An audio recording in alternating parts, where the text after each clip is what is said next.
कोल्हापूर जिल्ह्यामध्ये मागच्या 3 दिवसापासून जो काही पाऊस सुरू होता, विशेषतः जो धरण क्षेत्रामध्ये आणि घाट एरियामध्ये जो पाऊस सुरू होता, त्यामुळे आपली राजाराम बंधाऱ्याची पातळी असेल, इचलकरंजी पुलाची पातळी असेल किंवा नरसिंहवाडीच्या ठिकाणच्या पुलाची पातळी असेल, ती वेगाने मागच्या 3 दिवसामध्ये वाढली. परंतु सुदैवाने कालपासून पाऊस कमी झालेला आहे. त्यामुळे जी आपली मुख्य धरणं आहेत, कोयना धरणातला जो विसर्ग काल 95,000 वरती गेलेला तो 70,000 वरती आलेला आहे. वारणेचा जो विसर्ग काल 30,000 प्लस गेलेला होता तो आता 7,000 वरती आलेला आहे. राधानगरी मधला विसर्ग 4,300 पर्यंत सकाळी आलेला आहे. त्यामुळे ज्या लेवल आहेत त्या लेवल आता राजाराम बंधाऱ्याची लेवल 43 वरती स्टेबल झालेली दिसत आहे. इचलकरंजी पुलाची इथली लेवल आहे ती 65 फूट 8 इंच आता जे आहे. आपली इशारा पातळी 68 फूट आणि धोका पातळी 71 फूट आहे, त्याच्या खाली ही लेवल आहे.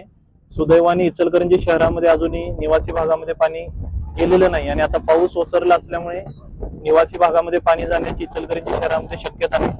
कुरुंदवाडमध्ये काही 20 ते 25 घरामध्ये पाणी गेलेलं होतं, त्या लोकांना आपण शिफ्ट केलेलं आहे आणि कुरुंदवाडमध्ये पाणी आता थोड्या इंचाने वाढत आहे. त्याचा इफेक्ट आहे तो स्टॅबिलायझेशनला येण्यासाठी 7 ते 8 तास कदाचित जास्तीत जास्त लागतील. हे सर्व पाण्याच्या विसर्गावरती आणि ज्या लेवल्स आपण मॉनिटर करतो त्याच्यावरती प्रशासन लक्ष ठेवून आहे. सर्व आमची यंत्रणा आहे ती फील्ड वरती आहे आणि येणाऱ्या परिस्थितीला तोंड देण्यासाठी तयार आहे. परंतु सुदैवाने पावसाचा जोर ओसरल्याने परिस्थिती नियंत्रणामध्ये येईल, यापेक्षा लेवल वाढतील असं दिसत नाही. तरी सर्व नागरिकांना नम्र आव्हान आहे, आता जे रस्त्यावरती पाणी ज्या ठिकाणी आहे त्या ठिकाणी वाहनं टाकणं किंवा स्वतः जाणं लोकांनी टाळावं आणि पुढचे 2 दिवस पाणीची लेवल कमी होण्यासाठी जर पावसाचा जोर जो ओसरलेला आहे तो असाच जर राहिला, पाऊस कमी राहिला तर पुढचे 2 ते 3 दिवस पाणी कमी होण्यासाठी लागतील. तोपर्यंत नागरिकांनी काळजी घ्यावी.